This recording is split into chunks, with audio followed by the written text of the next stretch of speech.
10টা আলু যদি 6 জনের মধ্যে ভাগ করে দিতে বলা হয় পারবে? হ্যাঁ পারবো। কিরাম করে? এরম করি আবার 10টা আলু 6 জনের মধ্যে ভাগ করতেছে স্যার, একটু গন্ডগোল সৃষ্টি হবে, কিন্তু আমি সে কাউ করবো না। আমি আলু সিদ্ধ করে নিয়ে ভর্তা করবো, করে সবারই এরম করে গুল্লা বানিয়ে বানিয়ে একটা করে দিয়ে দেবো।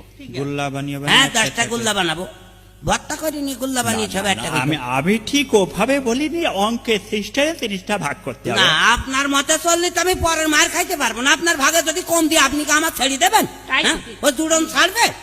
এই জন্য ভর্তা করে দেবো, সবার সমান হয়ে যাবে, কেউ তোর গন্ডগোল করতে পারবে না। কেউ গন্ডগোল করতে না পারবে না। পারবে না।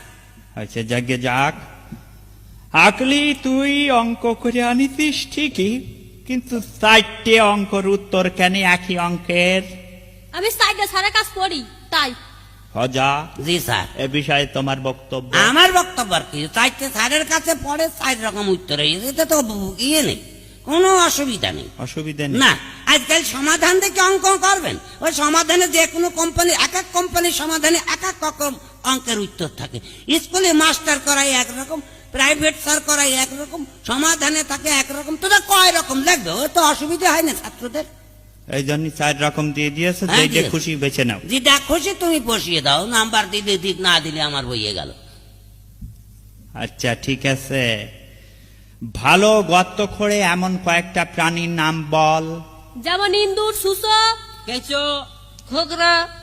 তারপরে আছে কি? ওই পানি লাইন কাটে, পানি পৌরসভায় পানির লাইন কাটে হুরা, তারপরে টেলিফোন বিভাগ।